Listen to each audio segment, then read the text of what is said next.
기사로 그럼 넘어가겠습니다. 예, 예. 데일리한 기사고요. 네. 자, 오늘은 좀 비슷한 내용이 많아요. 예. 재건축 누르니 리모델링 쑥 추진 활발해도 갈 길은 멀어. 지금 정부의 규제로 재건축 사업이 위축되자 아파트 리모델링이 풍선 효과로 힘을 받기 시작했다라는 핵심 주제고요.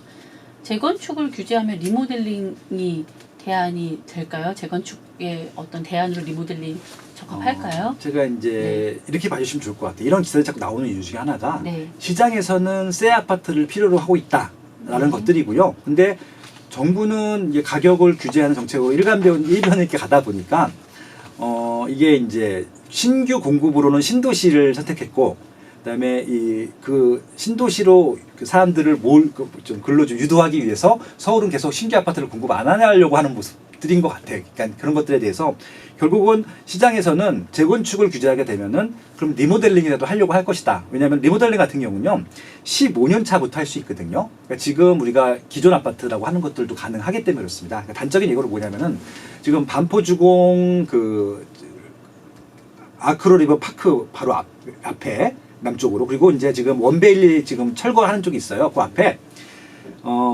반포 푸르지아라고 있어요. 그 굉장히 작은 단지인데 그게 지금 15년 차가 됐거든요. 그래서 이제 그걸 리모델링 하려고 하는 거예요. 그냥 겉으로 보면 되게 새 단지 같아요. 그럴 수밖에 없는 게 주변에 다 반포주공 1단지 40년 된 아파트밖에 없는데 그 아파트만 좀 그러니까 그러니까 아주 오래된 아파트가 아니라 그냥 멀쩡한 아파트이기 때문에 새 것처럼 보이는데 저것도 리모델링이 된다는 것들이에요. 네. 그만큼 이제 리모델링을 추진 안 하려고 했던 단지들도 추진하겠다고 하는 것들인데 뭐 그런 것들입니다. 결국은 리모델링은 안전 진단도 조금 간단하고요. 굳이 30년을 채울 필요도 없고요. 그렇기 때문에 지금 새 아파트가 필요한 지역들은 이렇게 할 수도 있다라고 하는 것들의 대안을 보여주려고 하는 것 같습니다. 그래서 저는 지금 어차피 이제 그 리모델링을 하게 되면 가장 큰 단점이 뭐냐면요, 평면이 예쁘게 안 나와요. 그러니까 옆으로 길게 이렇게 붙이는 것들이거든요. 네. 그러니까 방이 새로 생기는 것도 아니고 거실이랑 기존 방들이 좀 커지는 것들, 주방이 커지는 형태가 대부분이었었고요. 네. 그래서 지금은 그나마 조금 기술이 좋아져 갖고 복층을 만든다든지 뭐 이런 식으로 되거든요. 네네. 근데 이제 몇 년 전부터 눈에 됐던 게 뭐냐면 내력벽 철거예요. 근데 내력벽 철거 좀 무서워요. 그러니까 이제 테두리는 그대로 둔 상태에서 네. 안쪽에 방이랑 거실이랑 구획한 그런 것들이 있잖아요. 네네. 그거를 철거하고 다시 세우긴 하는 것들이죠. 네. 그래야지 평면이 좀 예쁘게 나오잖아요. 좀 그것들을 좀 유도하려고 하는 것들이거든요. 근데 올해 3월에 원래 철거 허용 여부가 결정될 예정이었다가 좀 미뤄졌다고 하는. 그러니까 네. 이게 네네. 안전한지 아닌지에 대해서 아무도 검증을 못했어요. 그러니까 이걸 실험할 수도 있는 일도 아니고요. 네. 그래서 이제 예를 들어서 안전 조치를 하면 된다라고 하는 층들이 있고, 그래도 위험하지 않겠느냐, 무분별하게 할 경우에는. 그래서 이제 그런 부분들입니다. 근데 이게 이제 제 생각에는 최근에 단단하게 진 경우 같은 경우는 리모델링을 한다 하더라도 괜찮을 것 같아요. 근데 이제 과거에 어설프게 졌던 아파트들이 있을 거 아니에요. 그런 부분들에 대해서 좀 우려하는 것 같기도 해요. 그러니까 원래 기존의 기둥 같은 경우 있잖아요. 그런 것들이 좀 불안하다고 보이는 단지들도 있는데 그런 것들을 겉으로서 판별할 수가 없기 때문에 좀 어려워하는 것이 아닌가 그런 생각도 들긴 하고요. 그건 제 생각입니다. 아무튼 그럼에도 불구하고 재건축보다는 조금은 더 추진하기 쉽기 때문에 많은 단지들이 재건축까지 안 가고 리모델링으로 돌아설 것이다. 왜 그러냐면은 지금은 입지가 중요한 거거든요. 그러니까 이게 평면이 예쁜 게 중요한 게 아니라 입지와 그 입지 내에 있는 새 아파트가 중요한 거거든요. 그러니까 그렇게 입지가 좋은 데들 같은 경우는 결국은 재건축 못하게 하면은 리모델링으로 갈 것이다 라고 하는 것들이죠. 그렇게 봐주시면 좋을 것 같고요. 그래서 리모델링 같은 경우는요, 입지가 나쁜 데들은 안 될 거예요. 왜냐면 사업성이 없어요. 여기는 돈을 더 주고 들어가겠다고 하는 것들이거든요. 입지가 나쁜데 재건축 같은 경우는 추가 분담금이 거의 안 내고 조금밖에 안 내고 새 아파트 갖고 있기 때문에 가능한데, 입지가 나쁜데 리모델링 같은 경우는 거의 추가 분담금만 내는 것들이거든요. 사업성도 없고. 그래서 이제 그런 부분들, 결국은 이건 입지가 좋은 데들은 이렇게 갈 수도 있을 것 같다, 그런 차원으로 좀 봐주시면 좋을 것 같고요. 그래서 저는 이 좋은 입지의 새 아파트가 필요하신 분들은 한번 관심을 갖고 보셔도 좋을 것 같다, 그 정도로만 정리하고 싶습니다. 네. 다음 한국경제 기사고요. 네. 박원순 시장 도심부터 근교 있는 자전거 고속도로 만들겠다. 네. 박원순 서울시장이 서울 시내에 자전거 고속도로를 구축하겠다는 구상을 밝혔다. 도심과 서울시 근교를 잇는 자전거 전용 도로를 곳곳에 설치해 직장인들이 교통정체 없이 자전거로 출퇴근할 수 있도록 하겠다는 것이다. 서울시는 박 시장의 임기가 끝나는 2022년까지 자전거 고속도로망 구축을 완료할 계획이다. 중간에 웃어서 죄송해요. 자전거 고속도로 이거 어느 분이 했던 뭐 버스 전용 차선 같은 그런 실적들이 생각나는데 그러니까 이게 저 네. 또 똑같이 저도 웃었습니다. 네. 무슨 이게 뭐가 생각나냐면요. 이분이 네. MB 시장님을 좀 벤치마킹 하시려는 것 같아요. 2000년대 초반에 이제 이명박 시장, 전 시장 있죠. 네. 그분이 저는 그분을 정치적으로는 솔직히 별로 안 좋아해요. 근데 했던 그런 부동산 관련 실적들이 있어요. 네. 그것들은 다 좋아해요. 그러니까 네. 제일 좋아하는 게 뭐냐면요. 버스 전용 차선이었습니다. 왜냐면 서민들이 그렇게 저렴한 비용으로 환승까지 하면서 빠른 시간에 목표점까지 갈 수 있는 지하철을 제외한 유일한 수단이었거든요. 지하철은 시간도 많이 걸리고 돈도 많이 들잖아요. 근데 버스 전용 차선은요. 도로만 구획하면 되는 것들이었었거든요. 그래서 굉장히 저는 버스 전용 차선 같은 경우는 창의적이고 획기적이고 굉장히 좋은 정책이었다. 서민들을 위한 그런 생각을 갖고 있고요. 또 하나는 뭐냐면은 뉴타운이었어요. 뉴타운 같은 경우는 그렇게 하지 않았으면 강북에 그렇게 좋은 양질의 주택을 대규모로 공급할 수 없습니다. 지금 한 단지 가는 것도 이렇게 힘들어 하잖아요. 네. 그러니까 그렇게 뉴타운처럼 싹 구획을 만들어서 추진하지 않는 이상, 그러니까 지금 재건축으로 재개발로 가는 것들은 다 뉴타운이에요. 지금도. 그러니까 이번 시장 해놨던 거 지금도 하고 있는 것들이거든요. 그래서 저는 그런 정책들은 되게 좋아했고요. 또 하나 해놓은 게 뭐냐면은 청계천이었습니다. 청계천도 저는 많은 분들이 찬반이 있겠지만 그것 동안 그렇게 하지 않았으면은 서울 종로구나 중구에 그렇게 칙칙한 곳에 그런 생기를 불어넣는 시설이 없을 것 같아요. 굉장히 세계는 잘했다고 생각했고 많은 분들이 공감을 했기 때문에 그분이 어느 정도 좀 문제가 있다고 판단했음에도 불구하고 대통령으로 투표를 했잖아요. 저는 그게 그 세 가지 역할이 제일 컸다고 생각을 하는데 그분이 했었던 중에 하나가 뭐냐면은 전용도로가 있죠. 자동차 전용도로. 네. 그리고 또 한 게 뭐가 있냐면요. 4대강 하면서 그 전국에 보호를 만들면서 자전거 도를 다 만들었어요. 네, 거기다 네. 서울에는 또 자전거 도로를 또 만들었었고요. 네. 그게 결론적으로는 성공했다 실패했다 할 수가 없어요. 지역에 따라 다르기 때문에. 저는 네. 서울 도심에 했던 것들은 실패했다고 생각을 하는데 왜냐면 네. 버스, 그러니까 일반 차량이랑 분리를 못했어요.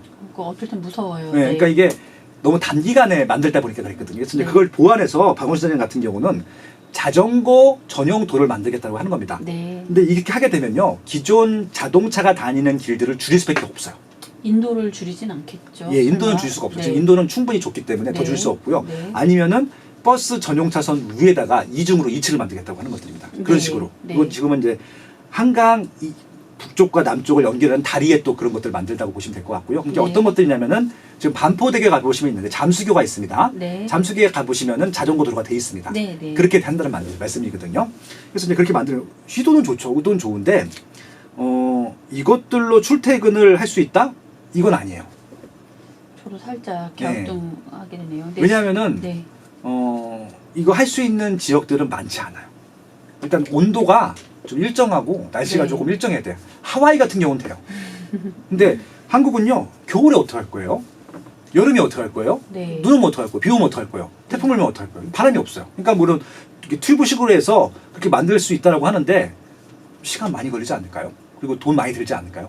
제 생각에는 돈을 조금 들이면서 생색을 많이 낼 수 있는 부분들로 생각을 한 것 같아요. 이명박 시장이 했던 것처럼. 근데 그때는 버스 전용 차선이기 때문에 가능했는데 그럼 원래 어차피 버스길에다 만든 것뿐이잖아요. 근데 이거는 새로운 어떤 길을 새로 만드는 것들이기 때문에 조금 여러 가지 시행착오를 겪으면서 비용을 많이 투입해야 될 것 같거든요. 좀 현실적으로 어렵다고 생각을 하고 있고요. 근데 여기서 좋았던 아이디어는 뭐냐면요.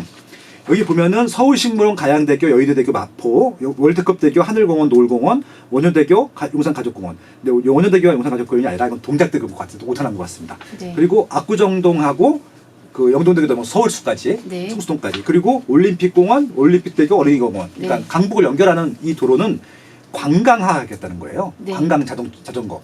이거는 굉장히 좋은 아이디어입니다. 왜냐면은 외국인들도 좋아할 것 같아요. 한강을 왔다 갔다 하는 거잖아요. 저도 이제 그 한강 근처에 살기 때문에 왔다 갔다 반포대교 잠수교를 못 넘어가긴 하지만 왔다 갔다 하는데 되게 좋거든요. 물만 봐도. 그러니까 이거는 물과 같은 높이에서 볼 수 있는 굉장히 좋은 관광 상품이라고 생각을 해요. 한국은 서울에서만 가능한. 그러니까 이런 것들은 추진하는 거 적극 찬성인데 만약에 출퇴근을 위해서 하겠다? 이건 저는 아닌 것 같아요. 왜냐면은 우리나라 기후상 지금도 오늘 되게 덥잖아요. 네. 걷지를 못하겠는데 자전거를 타고 어떻게 가요? 뭐 투브를 하면 거기다가 에어컨을 설치해 주실 것도 아니고. 제가 뭘 보고 알았냐면요. 지금 그 서울역 윗길로 해갖고요. 서울로 7017이라고 하는 게 있어요. 네, 네. 한번 가보세요.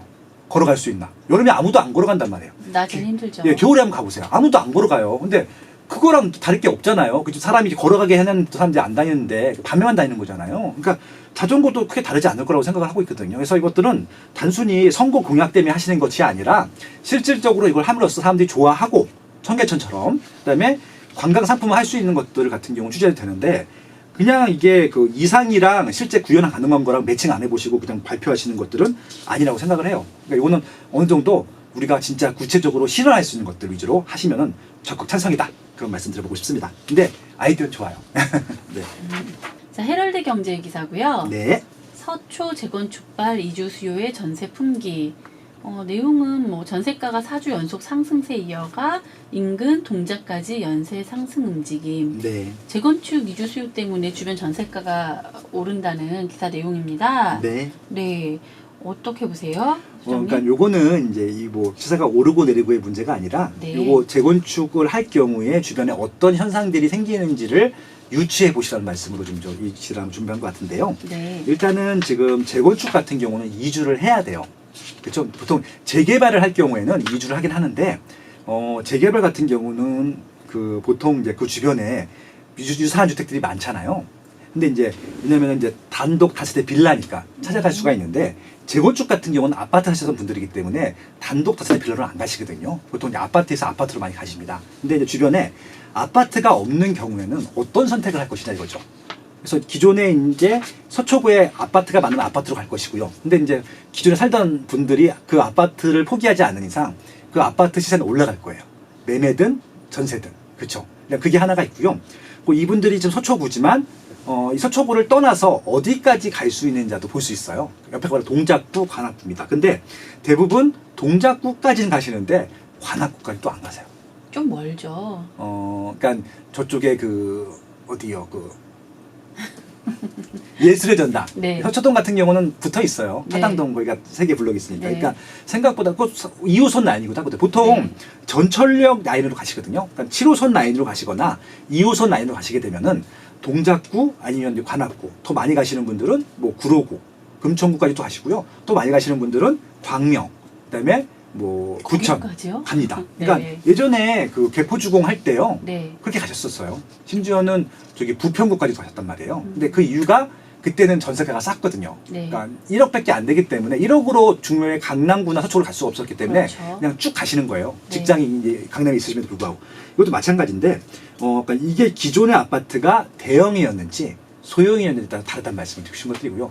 대형 같은 경우는 돈이 있으신 분들일 테니까 아마 주변에 유사한 시세의 아마 아파트로 가실 것 같고요.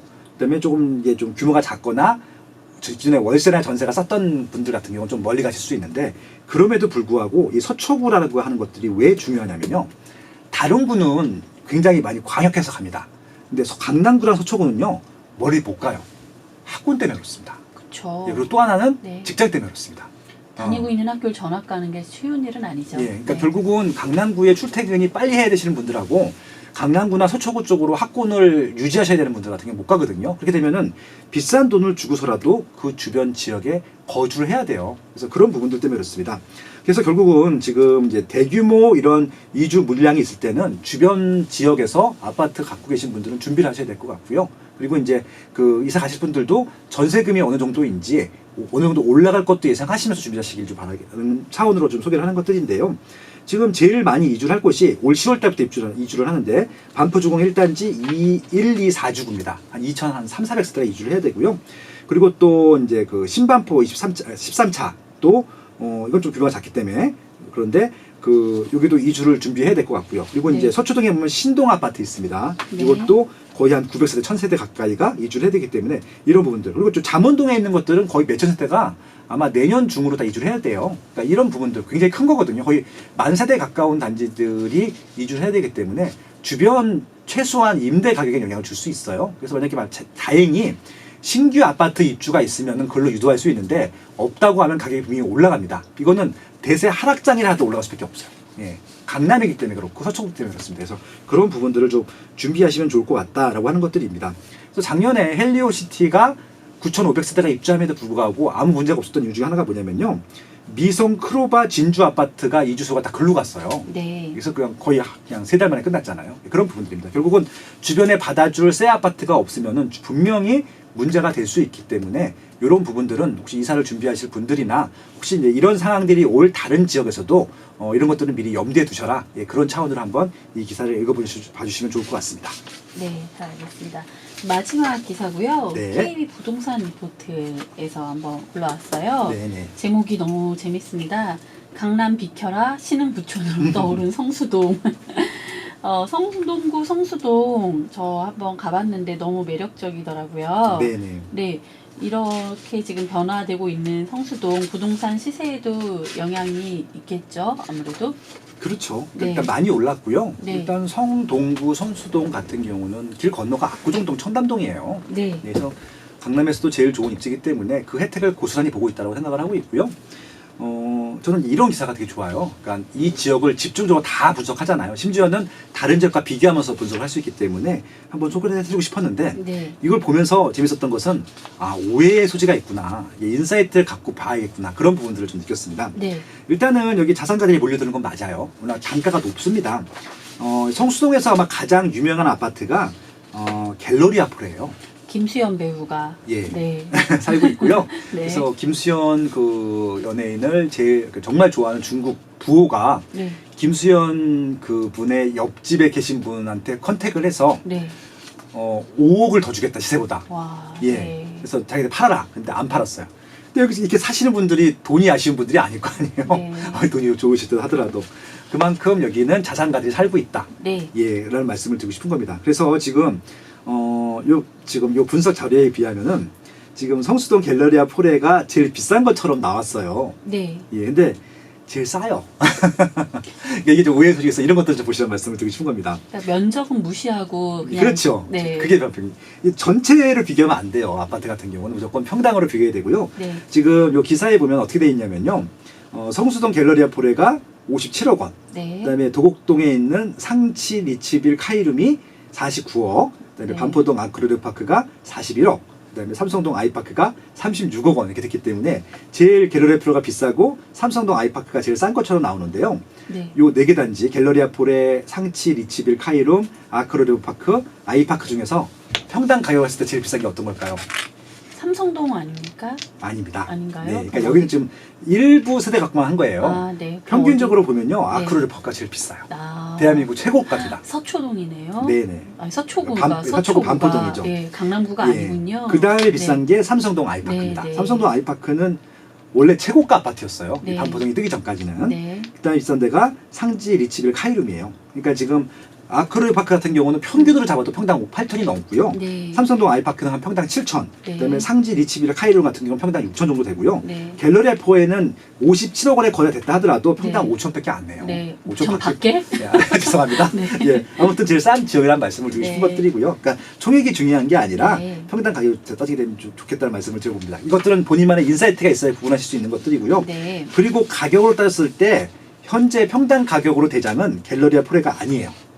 더 비싼 게 있습니다. 트리마제입니다. 아, 네. 트리마제는 이제 고급 아파트로 진 건 아니에요. 근데 이제 입지하고 그 위에 서비스 같은 경우를 좀 보완하면서 이제 고급 아파트로 변신을 했는데, 그 트리마제가 조합 분양, 그러니까 조합 분양 물건이었어요. 조합을 모집해서 일반 분양분이 아니라. 소장님 블로그에 예전에 여기 다녀오셔서 그 그쵸. 사진 막 이렇게 올려놓으신 거 했었죠. 봤습니다. 되게, 예, 네. 잘 만들어놨어요. 사후적으로. 네. 사진은 안 됐었는데 이게 제일 비싼 세대가 평당 2천이었었고요. 1,000만 원대 후반대로 분양을 했었습니다. 네, 네. 그것도 미분양이 났었죠. 네. 근데 아무튼 지금 입주를 해서 굉장히 좀 명품 단지로 재탄생을 했는데 지금 평당 6천 정도 해요. 네. 그러니까 제일 비싼 거죠. 그러니까 이런 부분들을 좀 비교해 보시면 좋겠다. 그러니까 신흥 부천은 맞지만 제일 비싼 건 아니다는 말씀 다시 한번 드리는 것들이고요. 강남구하고 서초구가 더 비싸다. 특히 강남구 쪽에 비싼 아파트가 훨씬 많다라고 하는 부분들입니다.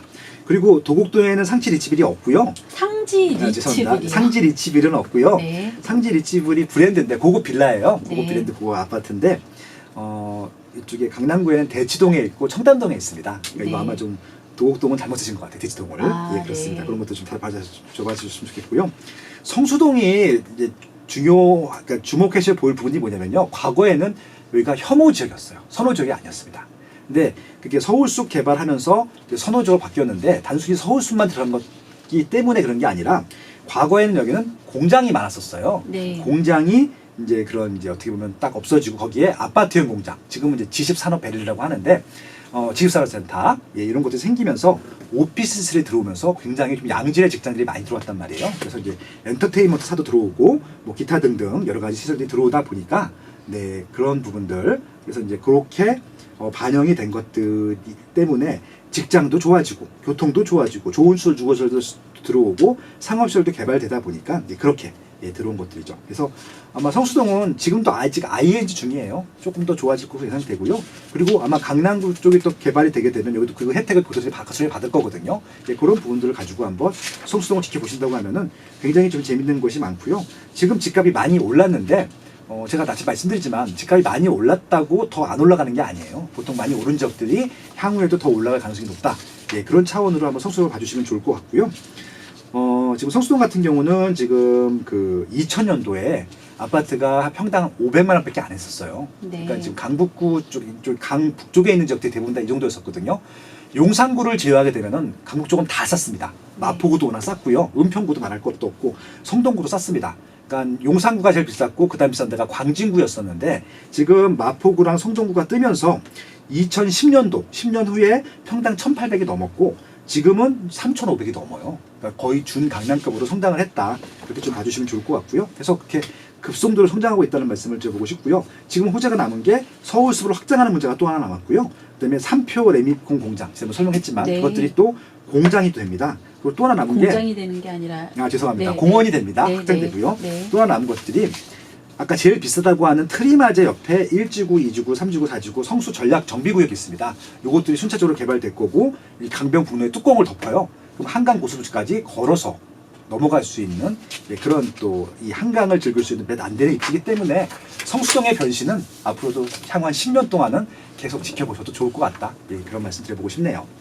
그래서 성동구 저도 이제 여기 너무 좋아하는 동네여서 재밌게 다니는 기억이 있어서 기사도 좀 꼼꼼히 읽어보고 댓글들도 봤는데 강남구 비켜라는 말도 안 된다는 댓글이 대부분이더라고요. 그 이유가 학군이 네 아직 너무 좀 취약하다라는 의견들이 많으시더라고요. 학군 자체가 없죠. 네. 왜냐면 기존에 공장이 많았으니까. 네, 그렇죠. 네. 학교도 없고 학원가도 없습니다. 네. 그래서 아마 이제 여기 사시다가 초등학교 중학교 사시다가 보통 강남으로 넘어가시는 분들도 꽤 있으셨어요. 다리만 건너면 되니까. 네. 그렇죠. 생활권도 가깝고 그래서 네. 그렇습니다. 알겠습니다. 맞습니다. 저희 기사 오늘 여기까지 마무리하면 될까요? 네. 네, 오늘도 감사합니다. 네, 고맙습니다. 네.